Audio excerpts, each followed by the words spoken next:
Coronavirus. Thanks for joining us tonight. I'm Brooke Katz. Doug has the night off. CBS 11 has learned 4 people in Texas have been tested for the coronavirus. That includes a student at Texas A&M University and now Baylor. Jack Fink live in Dallas with more on these possible cases here in Texas. Jack? Well, Brooke, I want to start off with some good news. The Texas Department of State Health Services says 1 of the 4 people in Texas tested for the coronavirus has been ruled out. They do not have the virus.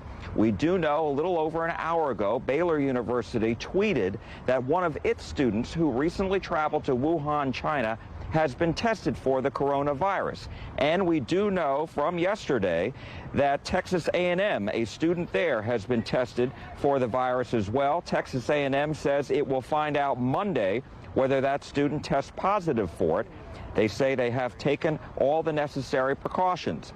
Baylor University says similar precautions have been taken there. Now, the state is not saying where the 4th person in Texas who's been tested lives. Hospitals we spoke with today say the protocol is to isolate people who've been to Wuhan, China, and report symptoms of the illness. 26 people have died in China from this. 2 people in the U.S., one in Seattle, the other in Chicago, have been diagnosed with the virus. Today, MedStar Ambulance says it has instituted new protocols.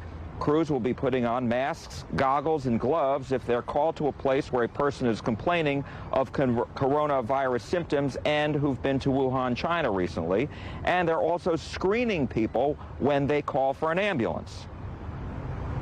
Have they traveled to an area that has the coronavirus, and they'll list out what those are, or have they come in close contact with someone who has symptoms and have been in those locations? So symptoms are very similar to the flu. So we're talking about a fever, a runny nose, a cough, a sore throat, a headache. But doctors really want to emphasize today, people should not panic. If you haven't been to Wuhan, China, you're likely not to have this. You're likely to have the flu. And they say the best defense for that is to wash your hands constantly and to stay away from people who are sick. Now, the hospitals in the area and all across the state are really making sure their protocols are in place. We will get into that coming up at 6. For now, we're live in Dallas. Jack Fink, CBS 11 News. All right, we'll see you at 6, Jack. Thank you. More than 30 million